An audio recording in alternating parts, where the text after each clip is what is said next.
Les gars, le jour où Homer et Marge ils ont divorcé, fallait voir à quel point le monde entier était choqué. Comment Marge, autrement dit la daronne avec le plus de patience que j'ai vu de ma vie, non parce qu'elle a tout supporté hein, mais vraiment tout. Comment cette même femme elle divorce d'Homer en littéralement 30 secondes, pour une histoire aussi bête en plus. Pour vite fait vous mettre dans le contexte, Maggie attrape la varicelle. Alors rien de dangereux hein, parce que c'est une enfant. Mais Marge veut pas trop qu'Homer l'attrape parce que... J'ai dit ça parce que c'est très dangereux de la voir quand on est adulte. Ça peut rendre stérile.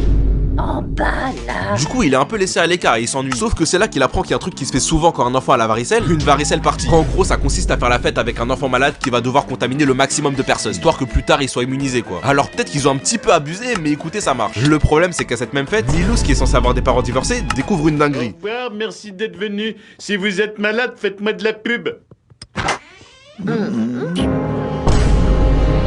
Et vas-y, même s'il paraît choqué au début, il est content, t'as vu? Il se dit que enfin il va pouvoir vivre la vie dont il a toujours rêvé avec deux parents qui s'aiment. Non, t'es trompé. Dites-vous que c'était encore pire qu'au départ. À la base, il avait un parent sur deux. Maintenant, là, depuis que les deux ils se sont retrouvés, bah il en a plus aucun. Du coup, quand il comprend ça, il se dit que la meilleure chose à faire, c'est de trouver un truc pour les séparer. Alors, je peux comprendre l'idée, même si c'est déjà un peu chaud. Mais abuse des méthodes aussi. En gros, avec Bart, ils vont prendre un objet personnel à Marge et le mettre sur le lit des darons de Milhouse. Alors peut-être que comme ça, le plan il paraît intelligent. Mais le problème, c'est que Bart, il avait oublié un petit détail. N'est pas moi.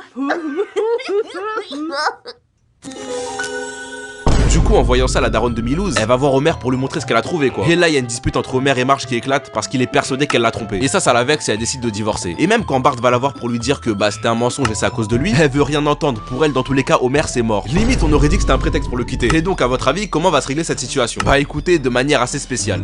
Quand mes paroles virent retomber dans la rivière, ils penseront que c'est moi et ils réaliseront ce qui compte vraiment. Eux deux. Sauf que les gars, Milhouse, tu peux pas faire un plan avec lui et que ça se passe bien, tu vois. Dites-vous les gars que c'est tellement un golemon qu'il a pas réussi à différencier les deux. Non, franchement les gars, cet épisode, il m'a fait me rendre compte à quel point cette famille sans Marge, ils sont vraiment foirés. Hey, ils se sont séparés une demi-heure. Bart, il a déjà voulu simuler sa mort. Juste imaginez ce qui se passerait si un jour elle était plus là. Et bah les gars, figurez-vous qu'il y a vraiment un épisode où Marge elle meurt. Mais genre vraiment. Hey, cet épisode c'est une folie.